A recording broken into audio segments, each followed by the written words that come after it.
Sir যে অ্যামাউন্টে বারুদ ওখানে খড় দিয়ে চাপা দেওয়া ছিল, আমার প্রশ্ন, আমি হাইপোথেটিক্যালি জিজ্ঞেস করছি, সেটা কি শুধু বাজির জন্যই ব্যবহার হতে পারে নাকি অন্য কাজেও ব্যবহার করার প্রয়োজন পড়লে করা যেতে পারে? ওই বারুদগুলো বোম বাঁধতেও ব্যবহার করা যেতে পারে যদি প্রয়োজন পড়ে। কিশলয়, দেখুন আমি সত্যি কথা বলি, আমি মিডিয়া ট্রায়ালে আসি না, এটা ইনভেস্টিগেশনের চ্যাপ্টার, তো এটা কি জন্য রেখেছিল সেইটা এখন কিন্তু ফরেনসিক এসছে, ফরেনসিক এটা দিয়ে কি বোমা বানানো যেতে পারে?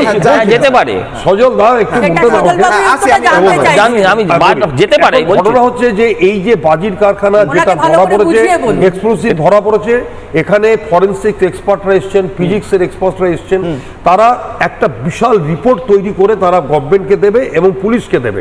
আমরা সেই রিপোর্টটাই কিন্তু সাধারণ দর্শককে বলবো। আমি যদি নিজের থেকে বানাউটি কিছু বলি না, লোকে এটা ঠিক মতন নেবে না এবং পার্সিয়ালিটি করা হবে।